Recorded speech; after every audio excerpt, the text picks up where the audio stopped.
Hello, welcome to the Happy Families podcast, where we answer your tricky questions every Tuesday. Today, it's a doozy with the upcoming book published by HarperCollins and ABC Books called Boys by me, Dr. Justin Coulson, Building Strong Young Men from the Inside Out. Had a question come through about how boys are doing, how men are doing, and what we can do to turn things around, because the short answer is things aren't going particularly well. More on what this means for our country, but also for our sons, right after this. Hello, welcome to the Happy Families podcast, where you get real parenting solutions every single day. This is Australia's most downloaded parenting podcast. We are Justin and Kylie Coulson today. What do we do about can we call it a crisis? The men and boys challenges, crisis. I'm going to say it. I'm going to go there. The difficulties that we're facing when it comes to the well-being, the development, and even the behaviour of so many boys and men. Every Tuesday, we answer your tricky questions about tricky stuff like family and relationships and well-being and screens and discipline and boys and men. So if you'd like to submit a tricky question, we've got a really super simple system. Try and say that 3 times fast, Mrs. Happy Families. Give it to me now. Super simple system. Super simple system. Super simple system. Super simple system. Yeah, that's a tricky one, isn't it? The super simple system is at happyfamilies.com.au. Just scroll down to see the record button. You and your alliteration. And start talking. Otherwise, you can send us a voice note to podcasts at happyfamilies.com.au, just like Neil did with this question. G'day, Justin and Kylie. This is Neil from Brisbane. There have been some MPs and commentators calling for a minister for men, which at first I thought was a crazy idea. Minority groups might benefit from special representation in government, but men? Really? But when we think of some of the challenges facing Australians, violent crime, especially domestic violence, gambling, traffic accidents, workplace accidents, and suicide, these topics affect men far more than women. And if we can reduce those things, crime, gambling, suicide, and accidents, then every Australian could be better off. Justin, given the topic of your new book coming out soon, we hope, do you think Australians should have a minister for men in government? Oh my goodness, Neil, I love this question. And I love his accent. Isn't that great? And I think it's the exact right framing. Anyway, Mrs. Happy Families, you are not politically inclined as a general rule, and you still haven't read the book. Does anything come to mind when you hear the question? Is there anything that you would like to divert into and ask about before I just start talking and don't give you a breath for the next 15 minutes? Because there's so much I want to say about this. I feel like this is a really tricky one. I think that humankind need help. Like, I think across the board, and I don't understand why we have to segregate everything, why it has to be, gender related or marital status or whatever. Like, we're just constantly trying to segregate and, kind of box people into a label as opposed to... So that's called identity politics. Yeah, as opposed to recognizing that as a human being, we all have needs, we all have rights, we all have wants and desires. Let me ask you a question. If there was a house on fire in our street and you were driving down the street, would you pay attention to any particular house more than any other? The house on fire. Okay, so what I think really matters here, and I actually agree with you, everybody needs to be treated as humans and we need to look after humankind generally. You are 100% right. Totally agree. But if there are a subset of humans who are not doing well, let's look at our Indigenous population, for example, then would it be reasonable to say, let's divert some additional attention. Let's put some water on this fire and see if we can help that particular cohort, that particular population to start looking like the other houses in the street, not necessarily by conforming, but by not being on fire anymore. Is that a reasonable analogy? Entirely. I think so. Is the reason that men are struggling so much in society today a direct result of this idea around equal rights and women wanting competition with a man's role, as opposed to recognizing that we have really distinct and varied strengths on either side that complement each other instead of trying to fight for equal place? So that's probably a broader sociological and political power question, and people will vary right across the spectrum on that. In relation to what's happening right now, which is really where Neil's focused, and it does tie in very much with my boys' book, which you can pre-order right now at booktopia.com.au, I might add. The data show that so if you look at disadvantaged groups, if you look at groups that are struggling, the person most likely to struggle in Australia today is male. Like if you just look at a gender breakdown, we look at various other breakdowns. We look at ages, or we look at race, and we look at a whole range of other variables. But at the very core of it, it's a male who is much more likely to struggle with things like violent crime, domestic violence, gambling, traffic accidents, workplace deaths, suicide. They're much more likely to be hurt by another man. So men are much more likely to perpetrate, but they're also much more likely to be the victims of crime. They're also much more likely to hurt themselves. And so my take on this question is that by addressing the challenges that men are experiencing, we have a crisis that's hurting everybody, and that is that men are failing to thrive. We have too many non-thriving males, both boys and men. And if we can help males to thrive, then everybody gets lifted up. Everybody does better, because when men are doing well, they make sure that the women around them are doing well as well. But when men are not doing well, they hurt themselves, they hurt each other, and they hurt women at vastly higher rates. Men are committing 95% of violent crimes. So that's not just a men's problem, that's community safety problems. You've said all people. But if we can't lift men up, then we're going to have challenges. Men are dying at the rate of 3 to 4 times that of women when we look at suicide. That's obviously horrendously tragic for those men and their families. We've been through that. But look at who's most affected. It's interesting because I don't disagree with anything you're saying, but when you look at society in general, it feels like, and this is, I'm acknowledging it feels like, not necessarily it is, but it feels like men hold all power. Right. I want to talk about pushback a little bit later. That is one of the big issues of pushback. There's men at the top outnumbering the women, but there's also men right at the bottom outnumbering the women. 100%. Really, really concerning. So this question that is asking, though, it's not unique to Australia.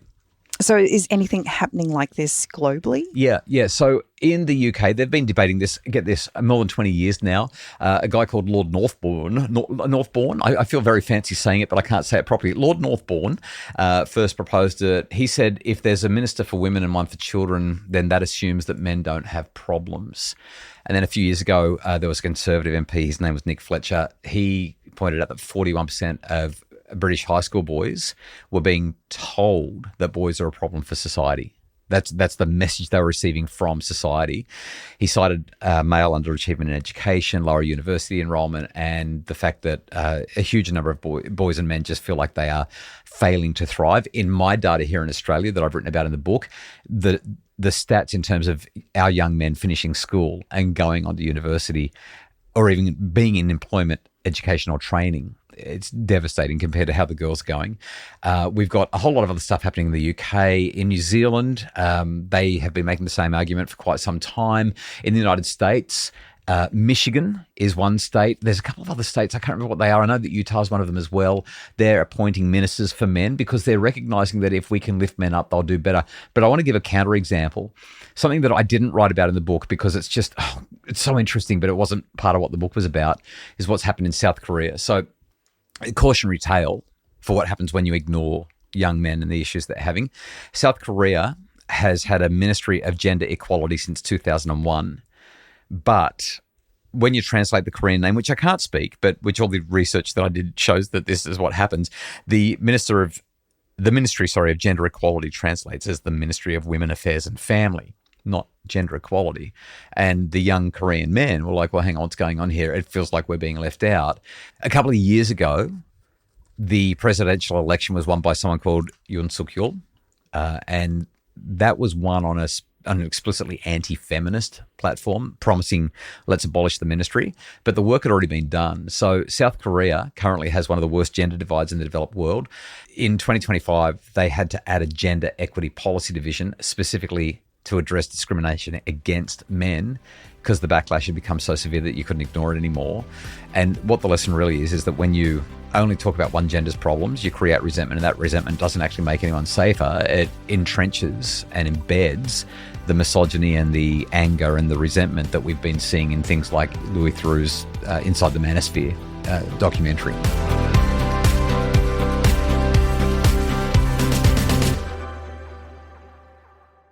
So where does Australia sit in relation to this ideology? Yeah, so we've taken a different approach. I don't think that it's working. And Neil is right to be asking this question. So Victoria is the first place to do something about this. A couple of years ago, I think it was 2024, they appointed Australia's first parliamentary secretary for men's behaviour change, a guy called Tim Richardson. His job, therefore, think about the title, a secretary for men's behaviour change. Focus, therefore, is changing men's behaviour, addressing violence against women. So I don't want to be misrepresented here. When we talk about family and domestic violence, we are talking about something that is really severe and problematic. I'm astonished at how bad the numbers are here in Australia. It is breathtaking. It's gobsmackingly bad. So I don't want to downplay anything that's going on here. It's just unacceptable. But my problem with the Victorian approach is as follows. It frames men exclusively as the problem, not as people who might be struggling, not as people who don't understand how to deal with their alcohol and other drug addictions or their emotion dysregulation, or the traumatic events that they've witnessed and experienced growing up, or the fact that they're living in this man box that tells them that the beliefs that they have can only be sustained through their aggression and through their dominance and through their abusive and subversive behaviour, through their control and coercive behaviour. When you can monetize that behaviour, there's no reason to assume that it's wrong. So, right, you're right. I just don't like this idea that it's a minister for behaviour change, men's behaviour change. If it was a minister for men's well-being, if it was a minister for boys' mental health, I'd like it a lot more. But it's a minister for changing men's behaviour, as if all men are perpetrators in waiting. And for me, I think it's a mistake. Even though that will come across as crass and inappropriate to a lot of people, it's a mistake to say that every single man is a perpetrator in waiting. It's just not fair. And I know that there's that whole not all men hashtag that's out there and it gets people up in arms. The reality is, though, and you said this recently when we were talking about Louis Theroux's Inside the Manosphere, in your bubble, in your world, you just don't know any men who are perpetrators. The people that you deal with in your social circle, unfortunately for me and for our family mostly, it's exactly the same thing, right? We're dealing with good people who are not doing these kinds of things. So we don't need a parliamentary secretary for men's behaviour change. What we need is somebody who can work with men on the challenges they're facing so that we can help everybody to do better. New Zealand is also doing it, by the way. I forgot to mention this. So when you see men only through the lens of what they're doing wrong and tell them they need to behave better, you're actually alienating the very people that you're trying to reach. And it's typical for what so much of what's happened in Victoria over the last few years has been. But if we can have a minister focused on men's health, on suicide prevention, on educational attainment, on positive role models, on emotion regulation, on responsible use or zero use of alcohol and other substances that are getting into their lives and destroying their motivation, their capacity, their regulatory capacity in their relationships, that's a completely different conversation. So you've just listed a whole heap of things that you think would need to be in his portfolio or her portfolio in order for this to be effective. But what would they actually do? Yeah, if we had a men's minister or a minister for men in Australia, I would want them to focus on, first of all, male suicide prevention. We lose, oh gosh, I hate even saying this, and it brings back so much for what we've been through, but we lose over 2,000 Australian men to suicide every single year. I mean, we talk about bringing the road toll down, but that's more than double the road toll. Those numbers are staggering. I think about the compound effect of the loss of those 2,000 lives, the ripple effect, the way that it rolls through friends and family, through mothers and fathers and children and cousins, and the impact is just astronomical. And I don't think that we have equivalent investment. I don't think that we have a national strategy here that works. So I would think that that would be an area that absolutely needs focus. Second thing, healthy masculinity education. I don't think that programs in schools work particularly well. And that has to do with sometimes the content of the program. Sometimes it has to do with the quality of the people who are teaching the programs. There are a whole lot of factors that go into it. But I think that we need programs and conversations that teach boys what healthy masculinity looks like. Not be less masculine, not or be more feminine, or be more in touch with your emotions. Not masculinity is toxic, but and it's just two words: safer and stronger. Helping the people around you feel safer and stronger. Like if we could drill that into the mind of every young male in this country, I think we would have a revolution. I also think if you abolished alcohol, that would change the market as well. We have friends who are police, and they've all said 80 to 90% of crime would disappear if you could get rid of alcohol. Could you imagine? I mean, we're talking almost utopian. Yeah. The third thing that I would say, and there's good foundations out there that are doing this work already, but there's fatherhood support. We know, oh my goodness, involved fathers are one of the best predictors of child well-being. But the way that we've got paternity leave happening in this country, and the policies that we've got around dads and their involvement with their children, especially post-separation, post-divorce, I understand that we need to keep children safe and that there are unsafe men. So I'm not stepping into that territory. But if there is no evidence that a man has done the wrong thing, we have a friend who has been estranged from his children because false accusations were made about his supposed abuse, and he has not seen his children for 7 years. He writes them letters every week. He does everything he can to have some kind of semblance of a relationship with them in conjunction with the court-imposed orders. But this guy is a good guy. Yes, he's made mistakes, but perhaps the biggest mistake that he made was the person who he married, who has just been disgracefully manipulative and who has lied and lied and lied. And so by creating better stuff in the courts and also better family support, better fatherhood support, I think that would make a big difference. Also, I know that what I just said is going to upset a lot of people, and they're going to say that all of a sudden I'm becoming one of those hardcore men going their own way kind of things. That's not what I'm saying. I don't want to be misquoted. There are men out there who should not be near their children. But I know in this specific case with this particular dad, it's unfair. In fact, we know several people who have been through this, most of them not quite so bad. Two more things, Kylie, and I know we've got to wrap this up. Number one, addressing the educational underachievement of young men, getting them finishing high school, getting them to university, getting them skilled, getting them trades, getting them employed beyond that base level would make such a difference. Currently, I think Australia's got 44 universities. I'd have to double check the manuscript of my book. And women outnumber men in 42 of those 44 universities. Like, the numbers are just staggering. And what... Again, that blows me away from the perspective that I wouldn't begin to guess what the numbers are, but women are the main caregivers. That's exactly right, yes. And when you've got a 60-40 split, that's what the split is, by the way, in a lot of these. In the university sector generally, 60% of university students now are female, 40% are male. What's also happening there, it has massive social implications because, as again, politically incorrect as it might sound to say this, women do tend to marry across or up when it comes to the socioeconomic and educational capacity of their partners, whereas men are pretty happy to marry anyone across, up or down. They don't really care. Like, let's have this relationship. I like you, you like me. This is a win.